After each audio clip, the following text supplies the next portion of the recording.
हिंद, वंदे मातरम। साथियों, स्वागत है आप सभी का हमारे YouTube channel online teaching with Kaushal में। साथियों, मेरी तरफ से, मेरे पूरे चैनल की परिवार की तरफ से आपको स्वतंत्रता दिवस की हार्दिक शुभकामनाएं।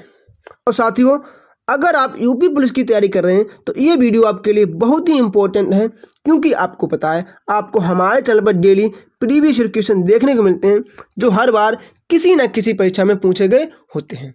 तो साथियों, वीडियो को बिना स्किप के अंत तक जरूर देखें। मैं आपसे एक रिक्वेस्ट करना चाहता हूँ आज कि अगर आप लोगों ने तिरंगा लिया है तो कृपया उसे कचरे में न जाने दें।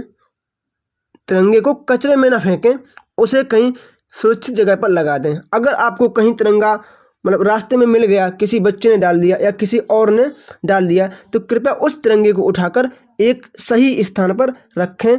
अगर उसमें हो सकता है तो आप उसे सही से अपनी छत पर फहराएं या कहीं ना कहीं उसका प्रयोग जरूर करें, बल्कि उसे कूड़े में जाने से बचाएं, क्योंकि यही हमारी शान है।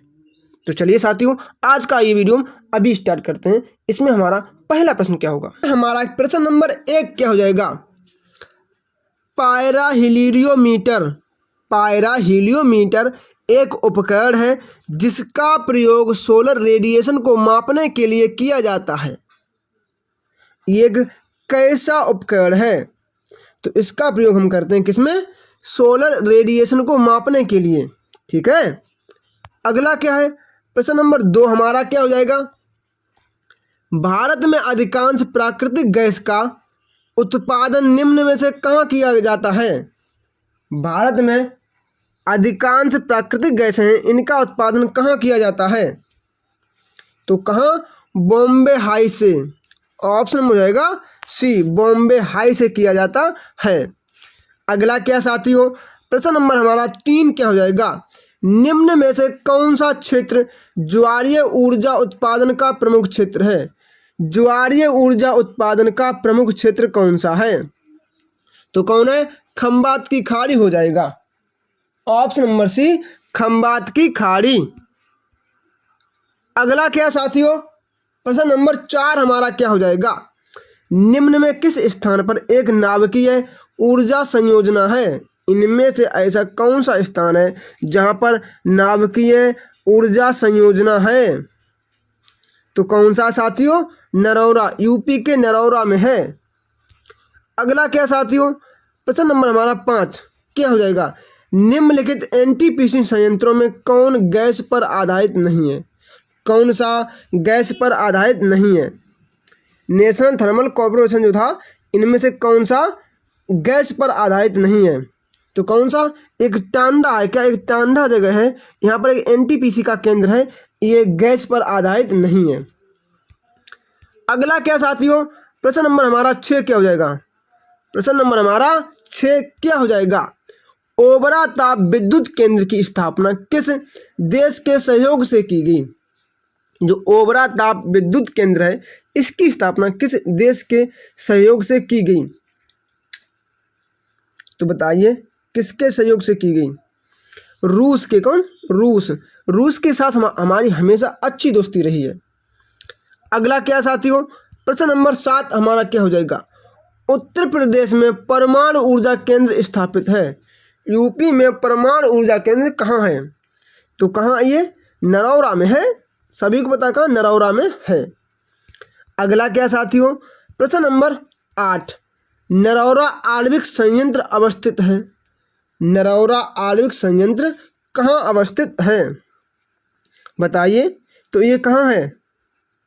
ये बुलंदशहर में है। कहाँ? ये बुलंदशहर में है। अगला क्या साथियों? प्रश्न नंबर 9 ओबरा जल विद्युत केंद्र किस नदी पर बनाया गया है? ओबरा जल विद्युत केंद्र किस नदी पर बनाया गया है? तो ये रिहंद नदी। कहाँ पे? ये रिहंद नदी पर बनाया गया है। अगला क्या साथियों? प्रश्न नंबर 10। प्रश्न नंबर 10 हमारा क्या हो जाएगा? उत्तर प्रदेश सरकार ने फैसला किया है कि ताज ट्रेपेजियम जोन को पर्यावरण मित्रवत ग्रीन पावर प्रदान करें। यह ग्रीन पावर क्या है? ग्रीन पावर क्या है? तो क्या है? खोई पर आधारित पावर का सह उत्पादन। ठीक है, अच्छा बोले जानते खोई, जो गन्ने के रस निकालने के बाद जो बचती है खोई, उस पे आधारित है ये। अगला क्या है, प्रश्न नंबर 11, रिलायंस समूह द्वारा 12,000 मेगावाट के ताप विद्युत स्टेशन की स्थापना की गई। कहाँ की गई साथियों, बताइए ये कहाँ की गई, तो कहाँ, रोजा में की गई। ऑप्शन हो जाएगा बी, रोजा में रिलायंस के द्वारा 12,000 मेगावाट का ताप विद्युत केंद्र की स्थापना की गई। अगला क्या साथियों, प्रश्न नंबर 12 है, ऊर्जा के किस रूप में प्रदूषण की समस्या नहीं होती है। ऊर्जा के किस रूप में प्रदूषण नहीं होता है, तो सौर ऊर्जा में नहीं होता है। अगला क्या है, प्रश्न नंबर 13 हमारा क्या हो जाएगा, उत्तर प्रदेश में किस नहर पर सर्वाधिक विद्युत केंद्र उत्पादन है। बताइए किस पर है, तो किस पर, शारदा नहर पर है क्या, क्या ये शारदा नहर पर है, बताइए।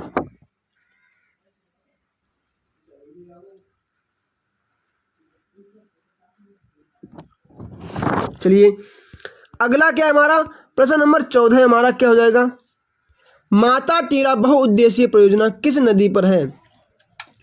जो माता टीला बहुउद्देशीय परियोजना है ये किस नदी पर है, तो ये बेतवा नदी पर है। ऑप्शन में हो जाएगा बी, बेतवा नदी। अगला क्या साथियों, प्रश्न नंबर हमारा 15 क्या हो जाएगा, वायु शक्ति में ऊर्जा का कौन सा रूप विद्युत ऊर्जा में परिवर्तित होता है। तो क्या हो जाएगा, गतिज ऊर्जा। जो वायु शक्ति है इसमें ऊर्जा का कौन सा रूप विद्युत ऊर्जा में परिवर्तित होता है, तो वह गतिज ऊर्जा है। अगला क्या साथियों, प्रश्न नंबर हमारा 16 क्या हो जाएगा, प्रश्न नंबर 16 हमारा क्या हो जाएगा, बगलीहार परियोजना किस नदी पर है। जो बगलीहार परियोजना है ये चिनाब नदी पर है। ऑप्शन नंबर सी हो जाएगा राइट आंसर। अगला क्या है, प्रश्न नंबर हमारा 17 क्या हो जाएगा, हजीरा बीजापुर जगदीशपुर, हजीरा बीजापुर जगदीशपुर गैस पाइपलाइन निम्नलिखित में से किस प्राधिकरण द्वारा निर्मित है। ये गैस जो पाइपलाइन है ये किसके द्वारा निर्मित कराई गई थी, या इसका निर्माण किस कंपनी ने किया, तो किसने किया, gas authority of India limited, GAIL ने, किसने किया, गेल ने किया। अगला क्या है, प्रश्न नंबर 18 हमारा क्या हो जाएगा, प्रश्न नंबर 18, उत्तर प्रदेश के निम्नलिखित जिलों में से किसमें 2018 में फ्रांस के सहयोग से एक बृहद सौर ऊर्जा संयंत्र को स्थापित किया गया है। यूपी का ऐसा कौन सा जिला है जिसमें 2018 में फ्रांस के सहयोग से बहुत बड़ा सौर ऊर्जा संयंत्र बनाया गया है, तो कहाँ, मिर्ज़ापुर में। ऑप्शन नंबर डी हो जाएगा मिर्ज़ापुर। अगला क्या साथियों, प्रश्न नंबर 19 हमारा क्या हो जाएगा, उत्तर प्रदेश का सबसे बड़ा सौर ऊर्जा संयंत्र निम्नलिखित में से किस जिले में है। बताइए यूपी का सबसे बड़ा ऊर्जा संयंत्र है ये किस जिले में है, तो कहाँ है, मैंने अभी आपको बताया कहाँ, मिर्ज़ापुर में है। ऑप्शन हो जाएगा बी, मिर्ज़ापुर। साथियों हमें यह बात खूब पता है कि अब तक आपने हमारो चैनल सब्सक्राइब नहीं करो है, शायद अगर आपने सब्सक्राइब नहीं करो है तो जल्दी से जल्दी जाए सब्सक्राइब कर लो है साथियों, और वीडियो को लाइक नहीं करो है तो लाइक तो कर ही लो, क्योंकि अब हम हैं आपको अच्छो कंटेंट दे रहे हैं, तो टेंशन मत लियो। यूपी पुलिस की वर्दी दिलाना आपको मेरा काम है, सिर्फ आप हमारा यूपी जीके का जो भी पोर्शन है इसे ठीक से ढंग से पढ़ते रहिए, क्वेश्चन यहीं से फंसेंगे। साथियों प्रश्न नंबर हमारा 47 क्या है, करनाल बंट एक बीमारी है। जो करनाल बंट है ये एक कैसी बीमारी है, मतलब किस की बीमारी है, धान में होती है, मटर में होती है, गेहूं में होती है, तो इसका राइट आंसर हो जाएगा ये गेहूं की बीमारी है। अगला क्या साथियों, प्रश्न नंबर हमारा 48 क्या हो जाएगा, पीताम्बरी एक प्रजाति है। पीताम्बरी किसकी प्रजाति है, तो पीताम्बरी सरसों की एक प्रजाति है। अगला क्या है 49, राष्ट्रीय जैविक खेती केंद्र स्थित है। राष्ट्रीय जैविक खेती केंद्र ये कहाँ स्थित है, तो ये गाजियाबाद में है।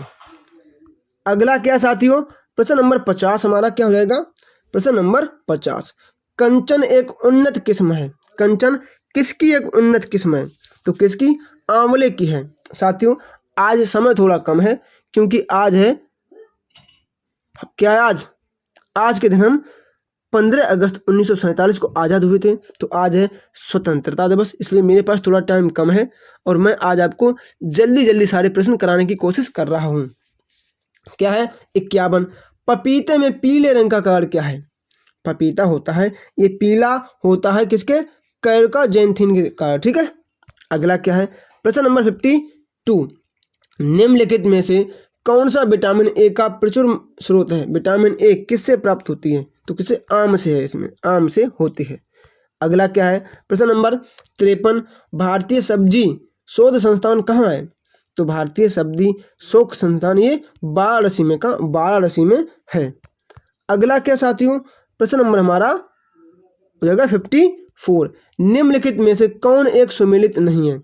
इनमें से कौन सा एक सुमेलित नहीं है? बाजरा में होता क्या? अर्गट रोग। ठीक है, मटर में वुकनी। ठीक है, चना में उखटा होता है, लेकिन धान में हरित बाल नहीं होता है। ठीक है, अगला क्या साथियों? प्रश्न नंबर 55, उत्तर प्रदेश की फसल गहनता लगभग है? तो 160% है, बता चुका हूँ आपको पहले भी, 160% है। अगला क्या है? 56, भारतीय शाक सब्जी अनुसंधान कहाँ है? तो वाराणसी में है। ये क्वेश्चन रिपीट हो गया है, कहाँ? ये वाराणसी में है। अगला क्या है? प्रश्न नंबर 57 हमारा क्या हो जाएगा? उत्तर प्रदेश में शस्य जलवायु क्षेत्रों की संख्या कितनी है? यूपी में जो शस्य जलवायु क्षेत्र हैं इनकी संख्या कितनी है? तो क्या हो जाएगा? 57 का 57 का आंसर क्या हो जाएगा? 57 का आंसर क्या हो जाएगा? तो क्या हो जाएगा? सी 9 है। अगला क्या साथियों? प्रश्न नंबर हमारा 58 हमारा क्या हो जाएगा? निम्न में से किस दलहन फसल का क्षेत्र उत्तर प्रदेश में सर्वाधिक है? तो कौन सा? चना का है, ऑप्शन हो जाएगा डी, चना। अगला क्या है हमारा? 59, भारतीय घास एवं चारा अनुसंधान संस्थान स्थित है? तो कहाँ? ये झांसी में है। घास और चारा कहाँ है? झांसी में है। अगला क्या है? 60 हमारा क्या है? उत्तर प्रदेश गन्ना अनुसंधान काउंसिल अवस्थित है। गन्ना कहाँ है? तो गन्ना कहाँ हो जाएगा? लखनऊ में हो जाएगा। गन्ना, विष ये सभी लखनऊ में ही हैं। अगला क्या है? प्रश्न नंबर 61, उत्तर प्रदेश में किसान बही योजना प्रारंभ हुई? यूपी में किसान बही योजना का प्रारंभ कब हुआ? तो कब? 1992 में हुआ। 61 का हो जाएगा बी, 1992। अगला क्या साथियों? प्रश्न नंबर हमारा 62 क्या हो जाएगा? 62, उत्तर प्रदेश में कृषि उत्पादन बढ़ाने में कौन सा कारक सबसे अधिक प्रभावी है? तो कौन से? उन्नत किस्म के बीजों का बढ़ता हुआ प्रयोग। ठीक है, अगला क्या है? 63 हमारा क्या हो जाएगा? आलू अनुसंधान केंद्र कहाँ है? आलू अनुसंधान केंद्र ये कहाँ है? तो क्या हो जाएगा? मेरठ हो जाएगा, मेरठ। अगला क्या है हमारा? 64 हमारा क्या हो जाएगा? उत्तर प्रदेश में संतरे की पैदावार वाला जिला है। संतरे की पैदावार जिला कौन सा है? तो कौन सा है? 64 का हो जाएगा सी, सहारनपुर।